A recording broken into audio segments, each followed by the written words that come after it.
बहुत ही घटना।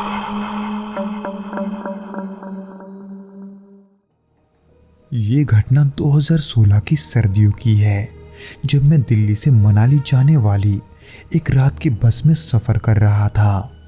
मुझे काम के सिलसिले में वहां जाना था और चूंकि अचानक प्लान बना था तो मैंने जल्दबाजी में एक प्राइवेट ट्रैवल एजेंसी की बस बुक कर ली थी। दोस्तों, आज के भौतिक घटना के एपिसोड को हम संदीप जी के पॉइंट ऑफ व्यू से सुनेंगे, जिनके साथ ये घटना वास्तव में घटा था। मैं जिस बस में सवार था वो बस रात के लगभग 10 बजे कश्मीरी गेट से रवाना हुई। दिल्ली की ठंड उस वक्त अपने चरम पर थी। मैं भारी जैकेट पहने बस में चढ़ा, सीट खोजी और खिड़की के पास जाकर बैठ गया। बस में ज़्यादा भीड़ नहीं थी, कुछ इक्का दुक्का लोग यहाँ वहाँ बैठे हुए थे और इसी वजह से ज़्यादातर सीटें खाली थी। बस के अंदर हल्की हल्की सफ़ेद रोशनी जल रही थी और इंजन की गड़गड़ाहट के साथ ही बस धीरे धीरे अपनी रफ्तार पकड़ने लगी।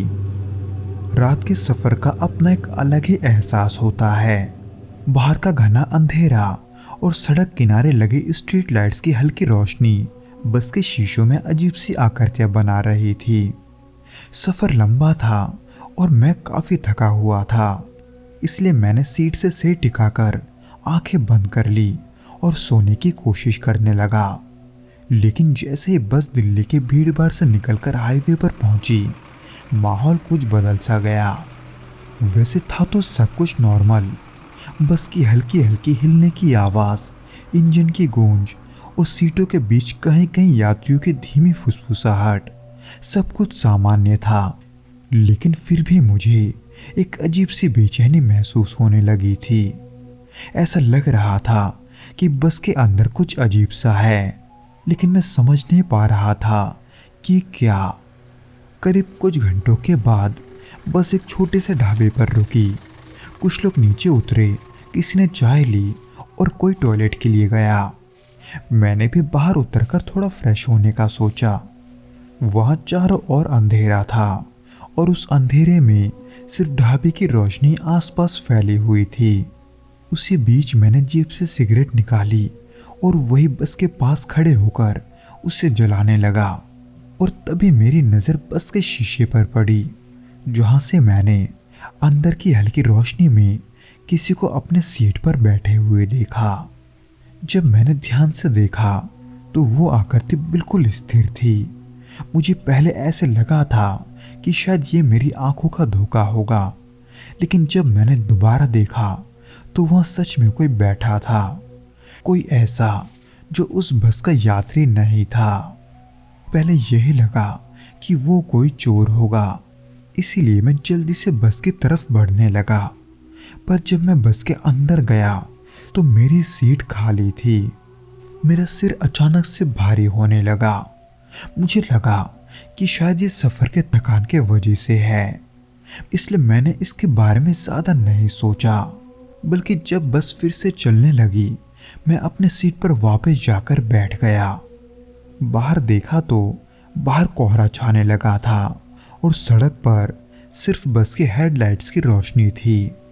उस ढाबे से निकलने के कुछ ही देर के बाद बस में और भी सन्नाटा छा गया। कुछ लोग सो चुके थे और कुछ लोग अपनी मोबाइल स्क्रीन में व्यस्त थे। उस समय मुझे भी टूट टूट कर नींद आ रही थी। तभी अचानक मुझे महसूस हुआ कि कोई मेरे बगल के सीट में है। एक अजीब सी सनसनाहट मेरी गर्दन के पास मुझे महसूस हुई, इसलिए मैंने धीरे से अपनी आंखें खोली और अपने बाजू में देखने लगा, लेकिन वहाँ कोई नहीं था। पर फिर भी मुझे ऐसा लग रहा था कि जैसे किसी यात्री ने वहाँ पर बैठे अपनी पोजीशन बदली हो। लेकिन फिर अचानक से मेरी ठीक बगल वाली खाली सीट की कुशन अपने आप धंसने लगी, जैसे कोई वहाँ बैठा हो। लेकिन जब मैंने शीशे में देखा तो वहाँ कोई नहीं था। पर यह देखकर मेरे रोंगटे खड़े हो गए थे। मैं पूरी तरह से अब सतर्क हो गया था और फिर ऐसे ही मैंने धीरे धीरे बस के शीशे में देखने की कोशिश की, लेकिन अंधेरे और धुंधली रोशनी की वजह से ज्यादा साफ नहीं दिख रहा था। तभी अचानक किसी ने कमरे के कंधे पर हल्का सा हाथ रखा। ये एहसास इतना डरावना था कि मैं पूरी तरह से डर गया और तुरंत पीछे पलटा, लेकिन वहां कोई नहीं था। ये देखकर अब मेरे दिल की धड़कनें तेज हो चुकी थी। तभी वो बस एक तीखे मोड़ पर मुड़ी और खिड़की से बाहर देखते ही मेरी सांसें थम गई, क्योंकि बस के शीशे में मैंने खुद को देखा, लेकिन मेरे पीछे कोई और भी था। एक धुंधला अजीब से चेहरे वाला, जिसकी आंखें एकदम काली और होठ हिल रहे थे, जैसे वो मुझसे कुछ कह रहा हो। उसे देखते ही मैं तुरंत घबराकर पीछे पलटा, लेकिन वो सीट खाली थी। पर जब मैंने दोबारा शीशे में देखा तो वो चेहरा वो अब भी वही दिख रहा था। उस शीशे से मेरी नजर हटी नहीं थी कि तभी अचानक बस के ड्राइवर ने जोर से चिल्लाया और बस को झटके से रोक दिया। उस चीख को सुनते ही कुछ सोते हुए लोग जाग चुके थे, पर आखिर वो चीख कैसी है ये जानने के लिए सभी ड्राइवर को देखने लगे। हालांकि उस ड्राइवर ने पीछे मुड़कर सभी को देखा जरूर, पर उसने हमसे कुछ नहीं कहा, बल्कि उसने चुप रहते हुए बस को दोबारा स्टार्ट किया। उसी बीच उसने कंडक्टर से धीरे से कुछ कहा, लेकिन उसकी आवाज़ कानों तक नहीं पहुंची, क्योंकि मेरा ध्यान अब उस शीशे में था, जिसमें से वो चेहरा अब धीरे धीरे गायब हो रहा था। मुझे समझ नहीं आ रहा था कि मैं क्या करूं। मैं इतना डरा हुआ था कि अगले 2 घंटे मैं बस में बिना हिले ढुले बैठा रहा। हर पल ये डर बना हुआ था कि अगर मैं जरा सा भी हिला तो फिर से कुछ दिख जाएगा। मेरी आंखें भारी हो रही थी, लेकिन डर के कारण मैं झपक भी नहीं पा रहा था। अचानक बस के दरवाजे से धीमी धीमी ठक ठक की आवाज आने लगी, जो कि धीरे धीरे तेज हो रही थी। मैंने सामने बैठे यात्री को देखा, लेकिन वो आराम से सो रहे थे, क्योंकि शायद किसी और को वो आवाज सुनाई नहीं दे रही थी। फिर कुछ देर के बाद वो आवाज धीरे धीरे रुक गई। अब बस एक पहाड़ी रास्ते पर थी, जहां चारों तरफ घना अंधेरा था। तभी अचानक ड्राइवर ने गाड़ी रोक दी और खिड़की से बाहर झांकने लगा। कुछ देर तक वो बिना कुछ बोले बस देखता रहा। फिर उसने हल्की सी आवाज में बगल में बैठे कंडक्टर से कुछ कहा, जिसके बाद ड्राइवर ने बस का दरवाज़ा खोला और वो कंडक्टर अकेला नीचे उतर गया। बस की हेडलाइट में मुझे जितना दिख रहा था, उसे देखकर मुझे ऐसा लग रहा था जैसे वो कंडक्टर कुछ ढूंढ रहा है। कभी रास्ते के आसपास देखता तो कभी बस के नीचे। पर थोड़ी देर बाद वो कंडक्टर वापस बस में आ गया और बिना कुछ कहे वो ड्राइवर की तरफ सिर हिलाकर ऐसे इशारा करने लगा जैसे वो कहना चाहता हो कि वहाँ कुछ नहीं है। पर उस ड्राइवर के चेहरे को देखकर ऐसा लग रहा था कि उसने कुछ भयानक चीज देखा है।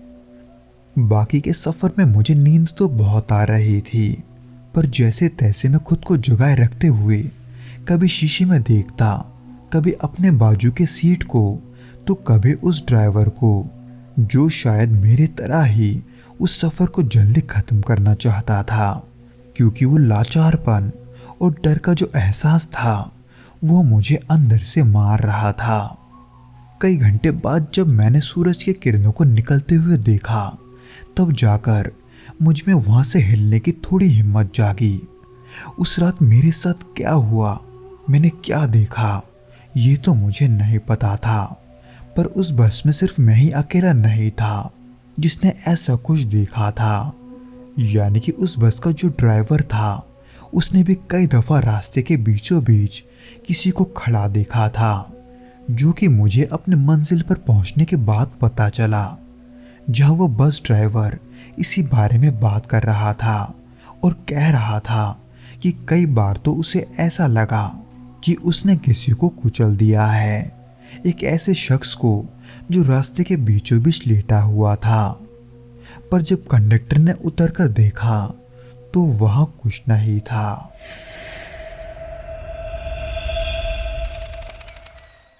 तो दोस्तों, ये तो था वो घटना जो कि संदीप जी के साथ घटा था।